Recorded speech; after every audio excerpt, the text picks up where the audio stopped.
What's up, you guys, and welcome back to my channel. Hey.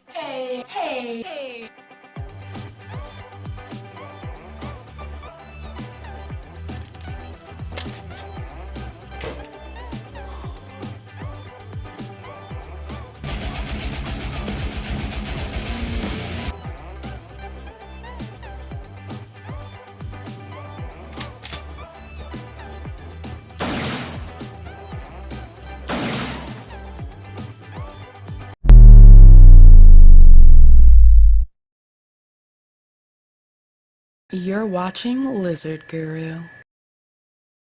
Hey, what's up you guys, and welcome back to my channel. It's so great to have you guys. So for today's video, what we're going to be doing is talking about which exotic pet is the best exotic pet out of the 3 different types that I have currently. So let's get to it. So today's topic was actually chosen by one of the 3 people that chose the correct animal for one of the mystery pets during the mystery pets video. If you don't know which video I'm talking about, go up here and click on it. And this girl is Ariana. Here is her Snapchat name and tag. She guessed who Piernez, my Halloween moon crab, was. So congrats, and let's get on with the topic. Today I will be rating these 3 exotic pets, which are a Halloween moon crab, a bearded dragon, and a Uromastyx, out of 4 different sections, which are basic care, cost, durability, and handling. They will also be rated on a scale of 4 opposed to a scale of 5 because I don't like odd numbers, so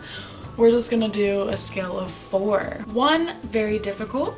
2, moderate. 3, easy with research and knowledge. And 4, really easy. Let's start with bearded dragons. Number 1 is basic care. Now, when I first got bearded dragons, I would have scored this a 4 because they made it look so easy. Everyone told me it was super simple. You go to a pet store, they say it's super simple. But then, when I started researching and learning more about them, I found out there's so much incorrect care put out about them, and their care is a little more difficult than people make it sound. You have to put time, effort, and money into it. So because of this, I'm going to rate it a 3. In order for a bearded dragon to thrive, they need the proper substrate, supplements, lighting, heat temps, the proper diet. You also need to be sure that you switch them to the proper diet when they're a year old. If not, they will not thrive. You also need to know how to read their body language so you can catch illnesses, and so on and so forth. They are not as easy as everyone makes them sound. So I would put them as a 2, but since we're only ranking on a scale of 4, that's why I only bumped them down to a 3.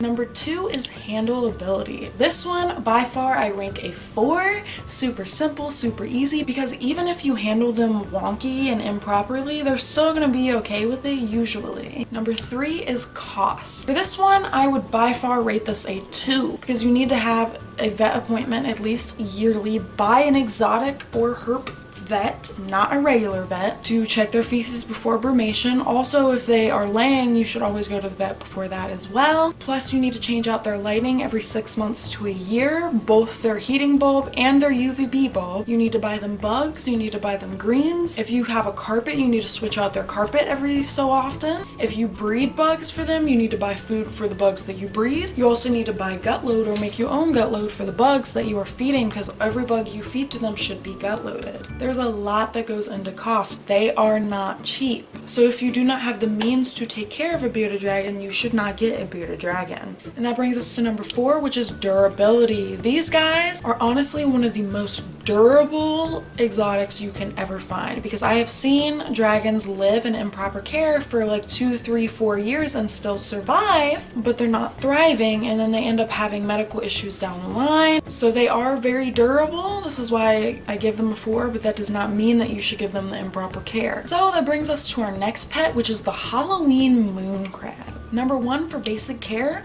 by far a 4. Super simple, super easy. All you need to do is make sure that you have their humidity up to at least 75 to 85 degrees. 80 to 85 is prime. You need to make sure that they have a saltwater dish and a freshwater dish. Not from the tap. You need to make sure that you get them clear, purified water. You also need to make sure that you have digging substrate for them that works well. And then other than that, they're scavengers. They'll eat just about anything. Don't feed them spinach, but they can eat things like collard greens, mustard greens, turkey, bugs, fish. But they're super simple. All you need to make sure is that you have their humidity up and you are giving them their water and their food, and they have a digging substrate, and they'll be fine and they'll live for years. Number 2 is handle ability. This one I'm going to rank a 2. It is possible to handle them. I've seen plenty of people handle them, but I have never handled my moon crab because 1, they are nocturnal and they're usually burrowed anyways as a survival mechanism. They eat and do everything underneath the substrate and in their burrows, and you rarely see them come up there unless they're trying to get water, take a bath, or eat. So they really aren't handling creatures. They are more display creatures. They shouldn't be taken out and handled all the time. Number 3 is cost. I rank this a 4 by far. She was only $10. She was just a baby.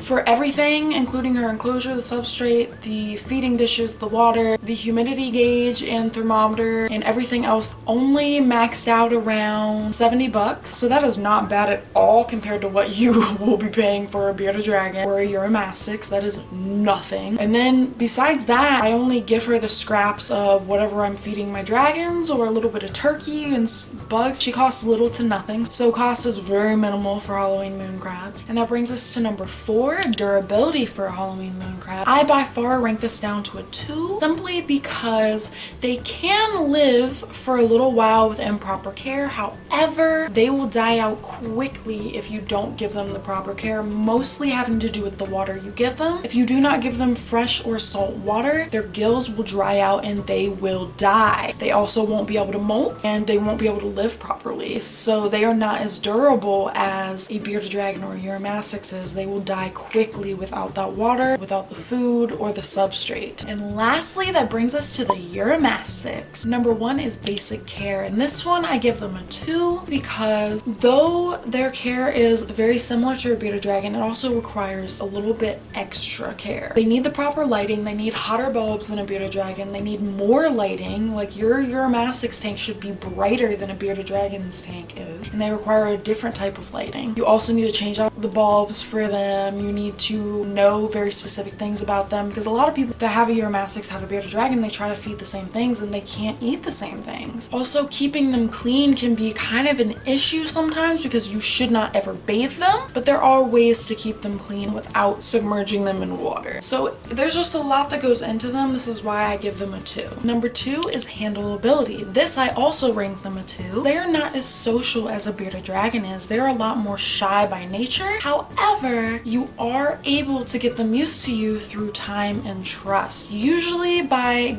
letting them know that you are the food giver and you leave them alone and don't stress them out by picking them up out of the tank all the time when they're not ready. That brings us to number 3, which is cost. This is also rated a 2 because like a bearded dragon, you need to be sure that you change their bulbs. You need to be sure that if you have loose substrate with them, you are changing out the substrate or cleaning the substrate. You need to have humidity gauges. You need to have the proper tank and setup. You need to have proper lighting, which requires more power than other reptiles usually do. They also brumate and they also lay eggs too, so you need to be sure that you're going to the vet for that. And number 4 is durability. This I rank them a 3 because in the wild they can actually live in the most scarce food conditions and they are built to live a while without food and in really harsh environments. However, if you have improper humidity and it's too high, that will kill them quickly. So be mindful of that. This is how they turned out from easiest to hardest to care for on all of our 4 ranking systems. Halloween moon crabs came out with a score of 12, bearded dragons came out with a score of 11, and the Uramastix came out with a score of 9. So as I said before, that's ranked from easiest to hardest, but to be honest, I don't think there's one exotic out of the 3 that I have that is better than the other. I think they are all unique, they are all lovely, and I honestly wouldn't have one more than the other. I think they're all great, and I think that I am very lucky to have them, and I wouldn't change it any other way. So based on all of the areas that I covered, you can decide which one is best for you out of the 3, but as I explained, I think they're all great, and I think anyone would be lucky to have any one of the 3 that I have. So with that being said, thanks so much for watching, and if you're still here, be sure to like this video, share this video, subscribe if you haven't already, and also follow all of my social media accounts. I have a Facebook, Twitter, Snapchat, Instagram, and I have a Facebook group, and I also have a second channel. I have a lot of exciting things coming on this one. In October especially, I do animated stories, true animated stories, and just a lot of exciting stuff. But pay attention to October, it is coming, and I have 4 true horror stories coming on each weekend of October. So stay tuned, and also be sure to turn on the notification bell to get all of our updates on this channel and the Alex's Random Entertainment. So from my family to yours, I hope you have a wonderful, wonderful week. Mwah.